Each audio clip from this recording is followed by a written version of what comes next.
Welcome to day 47 of curing bipolar disorder 1 with ketogenic diet, other changes. It's a Sunday today. I slept for 10 hours last night, which is like 10 hours almost all the way through. So what did I do differently last night? I ate a really late dinner, like crazy late dinner, like 10 o'clock maybe, because I was at church, and then I was at a two-stepping. So yeah, what did I do last night that made sleep better, dude? I had a crazy heavy meal.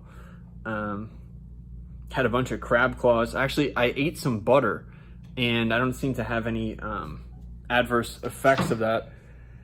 And maybe that means I can also start adding some more dairy products, because right now, you know, looking at all of the meat products that I eat, looking at the lamb, looking at the beef, all this kind of stuff right now.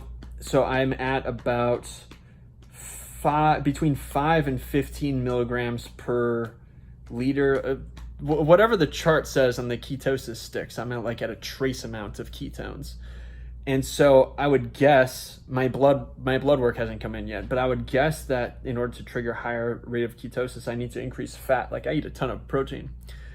And looking at some of the fat to protein content, you know, until I started doing keto, I didn't look at fat content at all. I just focused on whether or not there's sugar, whether or not there's what the protein content was. And when I looked at meats like veal, and I looked at bison, and 75, 25, well, more like 85, 15 ground beef, the fat content is, it's only between 7 and 12 grams of fat to 20 grams of protein. But then when I look at the back of lamb and Wagyu, people are all about Wagyu. I don't even know what Wagyu means, but I mean, I think people just get caught up on the word when in fact, but I like the fat content of it. Okay, here's the lamb shoulder. Let's look at a few of these. Let's look at the lamb shoulder. Let's look at the Wagyu beef, and let's look at the lamb. So I had gotten, last week, I had gotten some ground venison, and it was just way too lean. But here here's the lamb shoulder, right? Let's look at that. So total fat is 22 grams per serving. To 19 grams of protein. So it's roughly the same. So a serving size is 4 ounces. This is 1.2 pounds. So 16 ounces plus a quarter. That's 20 ounces. So times 5. So there is, there's 110 grams of fat here, plus about 100 grams of protein. That is a lot of fat and protein. I'll eat one of these for a meal. The ground lamb. So this one is 23 grams of fat and 19 grams of protein. Is that the exact same? Is that the literal exact same? 23. It's actually got a 1 more gram of fat. Interesting. 1 more gram of fat per protein. Same amount of protein. All right. Now here things get crazy, because so that's 23 grams. Check out the Wagyu from HEB.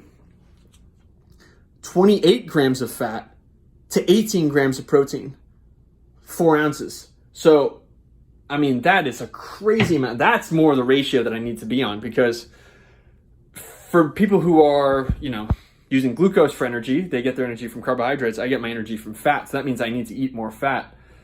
And I think that having tried butter with the crab claws last night, and I don't feel any adverse effects. I don't feel today I have some tummy rumbling in the afternoon, but I think it's because I've been drinking a bunch of bubbly water. But I definitely didn't have any effects last night or this morning. Nothing. So maybe slowly adding in some dairy could help me get some more fat content. Yeah, dude, and we got hella eggs. We got Brussels sprouts. We got lamb broth. Dude, that lamb broth, it doesn't taste very good. It tastes weird and like metallic, but I made lamb broth. I mean, it looks fucked up. That looks gross, dude. That looks fucking disgusting. But if I heat that stuff up for 20 seconds and take a shot of that in the morning, just like a teacup of that in the morning, I can feel it charging my cells. It's like better than coffee. It just sends tingles throughout my entire body. It's gnarly. Yeah, I'm thinking about maybe trying some more experiments with keto, making keto snacks, because if I'm cutting out fruits, you know, as I realize that things like sweet potatoes, carrots, berries have, you know, more carbohydrates, as I cut that stuff out, I need snacks in between meals, and I want low carb snacks. And I just wonder about things like, okay, almond flour, very, very low carbohydrate. Almond flour has 3 grams of carbohydrates per 2 tablespoons. So maybe I can start making that, and then using something like chocolate powder. What is chocolate powder? I've never even like looked at chocolate powder. Let's see here. So chocolate powder has about 3 grams of carbohydrates per 1 tablespoon. So it's really not bad. No added sugars. It's just cocoa. So imagine making some sort of ketogenic snack with chocolate powder, almond flour, maybe some coconut oil, 14 grams of fat, 0 grams of protein, 0 grams. It's basically just fat. It's only fat content. Plus, yeah, there's got to be something there. Maybe strawberries. Strawberries are a pretty low glycemic index fruit. So maybe chocolate powder, strawberries, coconut oil, almond flour. There's got to be something there. I've been using a lot. I have this lamb tallow my friend gave me like a year and a half ago for my birthday. I use this for cooking vegetables. Money for cooking vegetables. Dude, yeah. I went to 2 yoga classes today. I went to the gym. I climbed and I worked out. It's crazy. Like, I look pretty tan, and what I'm realizing is that eating all this stuff and not eating a bunch of garbage, I am tanning instead of burning. It's really, I thought that would be the case, but we're seeing it in real time. Anyway, we're cooking, dude. Back in the gym, back lifting, back doing all this good stuff, and actually doing stuff the right way with the nutrition. We are cooking. 8.3 out of 10.